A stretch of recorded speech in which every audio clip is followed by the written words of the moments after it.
दोस्तों नमस्कार। आप सभी का आपके अपने चैनल कैरियर अड्डा फॉर यू में एक बार फिर से स्वागत है।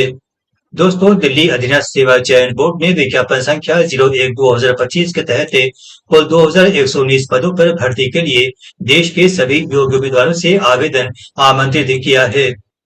इस भर्ती के तहत विभिन्न विभागों में मलेरिया इंस्पेक्टर, शिक्षक, जेल वार्डर और ऑपरेशन थिएटर सहायक सहित अन्य पदों पर नियुक्ति की जाएगी।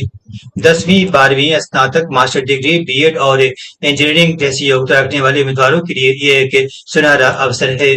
आज के इस वीडियो में हम इसी वैकेंसी के बारे में विस्तार से जानकारी साझा करेंगे, तो चलिए बिना कोई देर किए ये वीडियो शुरू करते हैं।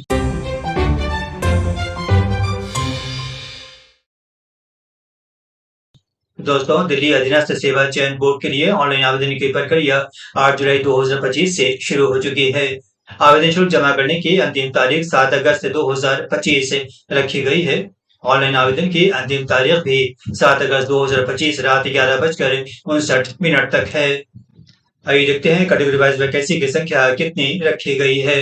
इसमें सामान्य वर्ग के लिए 892 रिक्तियां हैं, वहीं ईडब्ल्यूएस के लिए 209, ओबीसी के लिए 558, एससी के लिए 312 और एसटी के लिए 148 रिक्तियां रखी गई हैं। इस तरह रिक्तियों की कुल संख्या 2119 होती है। यह नोट करें कि कुल पदों में से 319 पद दिव्यांग अभ्यर्थियों के लिए आरक्षित रखा गया है। आइए देखते हैं पदों की सबसे अधिक संख्या किसमें है। इसमें पोस्ट कोड 15/25 जेल वार्डर के लिए सबसे अधिक 1676 रिक्तियां रखी गई हैं। हालांकि इसके लिए केवल पुरुष उम्मीदवार ही आवेदन के पात्र होंगे। वहीं पोस्ट कोड 325 से 1025 तक विभिन्न विषयों के पोस्ट ग्रेजुएट टीचर के 131 वैकेंसी रखी गई है। वहीं पोस्ट कोड 1225 में असिस्टेंट ओटी के 120 पद रखे गए हैं। पोस्ट कोड 1325 में टेक्नीशियन ओटी के लिए 70 पद रखे गए हैं। पोस्ट कोड 01/25 में मलेरिया इंस्पेक्टर के लिए 37 पद रखे गए हैं। वहीं पोस्ट कोड 16/25 में लेबोरेटरी टेक्नीशियन के 30 पदों पर नियुक्ति की जाएगी। इसके अलावा अन्य पदों की जानकारी अभ्यर्थी विज्ञापन से ले सकते हैं। आइए देखते हैं आयु सीमा क्या रखी गई है। सामान्य वर्ग और ईडब्ल्यूएस के लिए आयु सीमा 18 से 30 साल रखी गई है। वहीं ओबीसी के लिए 18 से 33 साल, एससी एसटी के लिए 18 से 35 साल, सामान्य वर्ग और ईडब्ल्यूएस में दिव्यांग श्रेणी के लिए 18 से 40 साल, ओबीसी वर्ग में दिव्यांग श्रेणी के लिए 18 से 43 साल, एससी एसटी वर्ग में दिव्यांग श्रेणी के लिए 18 से 45 साल और पूर्व सैनिकों के लिए 18 से 33 साल आयु सीमा रखी गई है। यह नोट करें कि आयु सीमा का निर्धारण 7 अगस्त 2025 के आधार पर किया जाएगा। यह भी नोट करें कि केवल राष्ट्रीय राजधानी क्षेत्र दिल्ली में निवास करने वाले ओबीसी उम्मीदवारों को आरक्षण और आयु में छूट का लाभ मिलेगा। अन्य राज्यों के ओबीसी उम्मीदवारों को सामान्य उम्मीदवार माना जाएगा और उन्हें जनरल कैटेगरी के तहत आवेदन करना होगा। आइए देखते हैं विभिन्न पदों के लिए आवश्यक शैक्षिक योग्यता क्या मांगी गई है और पे स्केल कितना मिलेगा।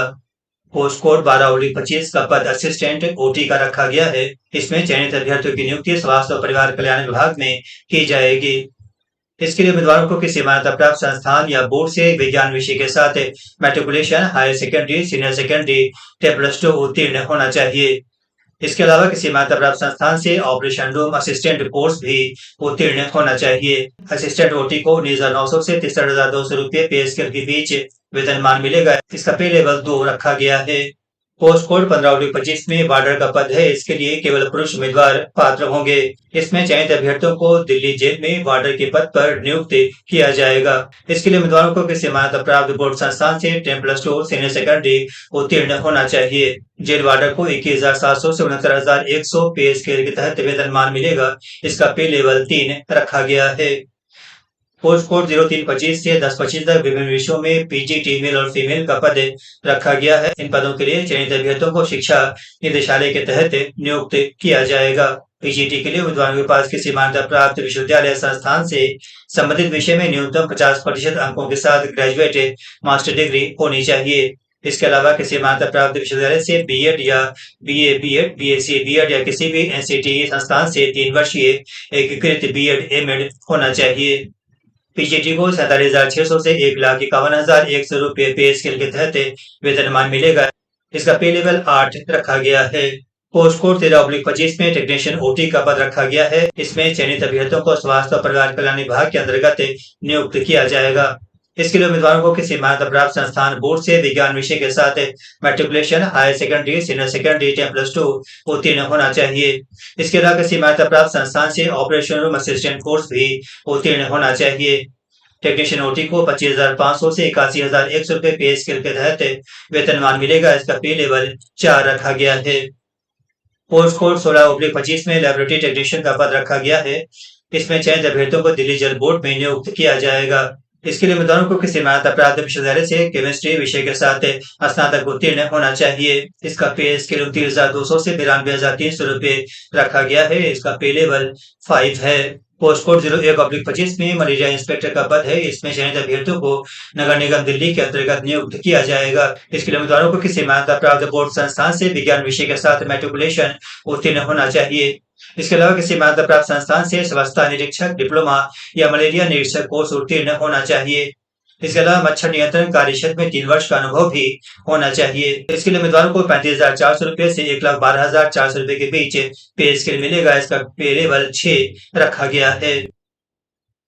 आइए देखते हैं परीक्षा का प्रारूप क्या रखा गया है। जेल वार्डर के लिए general awareness, general intelligence and reasoning ability, arithmetic and numerical ability, test of Hindi language and comprehension और टेस्ट ऑफ इंग्लिश लैंग्वेज और कॉम्प्रिहेंशन से सवाल पूछे जाएंगे। इसे प्रश्नों की कुल संख्या 220 रहेगी। प्रत्येक सेक्शन में 40 क्वेश्चन रहेंगे। इसके लिए अधिकतम 200 नंबर निर्धारित किए गए हैं। प्रत्येक सेक्शन 40 नंबर का रहेगा। इसके लिए अभ्यर्थियों को 2 घंटे की अवधि उपलब्ध कराई जाएगी। वही टेक्निकल और टीचिंग पोस्ट में 2 सेक्शन ए और सेक्शन बी के तहत प्रश्न पूछे जाएंगे। सेक्शन ए में मेंटल एबिलिटी और reasoning ability, general awareness, English language और कॉम्प्रिहेंशन, हिंदी लैंग्वेज और कॉम्प्रिहेंशन और न्यूमेरिकल एप्टीट्यूड और डेटा इंटरप्रिटेशन से सवाल पूछे जाएंगे। वही सेक्शन बी में पद के लिए आवश्यक स्नातकोत्तर योग्यता और शिक्षण पद्धति से संबंधित बहुविकल्पी प्रश्न पूछे जाएंगे। दोनों सेक्शन मिलाकर प्रश्नों की कुल संख्या 300 रहेगी। इसमें सेक्शन ए में प्रत्येक सेक्शन में 20 क्वेश्चन रहेंगे। वही सेक्शन बी में 200 क्वेश्चन रहेंगे। इसके लिए कुल 300 नंबर निर्धारित किए गए हैं। सेक्शन ए में प्रत्येक सेक्शन 20 नंबर का होगा। वही सेक्शन बी 200 नंबरों का होगा। इसके लिए उम्मीदवारों को 3 घंटे की अवधि दी जाएगी। आइए देखते हैं वार्डर पद के लिए फिजिकल मेजरमेंट क्या रखा गया है। इसमें अभ्यर्थियों की ऊंचाई 170 सेंटीमीटर होनी चाहिए। गोरखा, गढ़वाली, डोगरा और अनुसूचित जनजाति के उम्मीदवारों के लिए 5 सेंटीमीटर की छूट रहेगी। वही सीने की चौड़ाई सामान्य रूप से 81 से 85 सेंटीमीटर होनी चाहिए। गोरखा, गढ़वाली, डोगरा और अनुसूचित जनजाति के उम्मीदवारों के लिए 5 सेंटीमीटर की छूट रहेगी। आइए देखते हैं जेल वार्डर के लिए फिजिकल एंड्योरेंस टेस्ट किस प्रकार से आयोजित किया जाएगा। फिजिकल एंड्योरेंस टेस्ट में सबसे पहले अभ्यर्थियों को 1600 मीटर की दौड़ 6 मिनट में पूरी करनी होगी। यहाँ नोट करें कि दौड़ में अर्हता प्राप्त करने वाले अभ्यर्थियों के लिए नियमित टेस्ट आयोजित किए जाएंगे। इससे पहला है 13 फीट लंबी कूद। इसे अभ्यर्थियों को 3 मौकों में उत्तीर्ण करना होगा। दूसरा है 3 फीट 9 इंच ऊंची कूद। इसे भी अभ्यर्थियों को 3 मौकों में उत्तीर्ण करना होगा। 1 tier technical teaching examination scheme में मिनिमम क्वालिफाइंग नंबर में केवल डोमेन विषय सेक्शन बी में ही लागू होंगे और सेक्शन ए में कोई मिनिमम क्वालिफाइंग नंबर नहीं होगा। हालांकि अंतिम मेरिट लिस्ट तैयार करने के लिए सेक्शन ए और सेक्शन बी दोनों के संयुक्त अंकों को ध्यान में रखा जाएगा। यह नोट करें कि सीबीटी में नेगेटिव मार्किंग का प्रावधान किया गया है। प्रत्येक गलत उत्तर के लिए 0.25 अंक काटा जाएगा।